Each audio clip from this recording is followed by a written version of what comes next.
ಕನಸಲಿ ತುಂಬ ಕೆಟ್ಟಿರುವೆನು ನಿನ್ನನ್ನು ಕೇಳದೆ ರೆಕ್ಕೆಯ ನೀನೆ ಕಟ್ಟಿರಲು ಈ ಹೃದಯವು ಹಾರಿದೆ ನನ್ನ ಕೌತುಕ ಒಂದೊಂದೇ ಹೇಳಬೇಕು ಆಲಿಸುವಾಗ ನೋಡು ನನ್ನನ್ನೇ ಸಾಕು ಸಹವಾಸ ದೋಷದಿಂದ ಸರಿ ಹೋಗಬಹುದೇ ನಾನು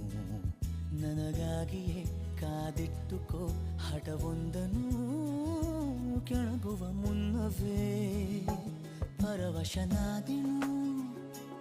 ಅರಿಯುವ ಮುನ್ನವೇ ಪರಿಚಿತನಾಗಲಿ ಹೇಗೆ ಪ್ರಣಯಕ್ಕೂ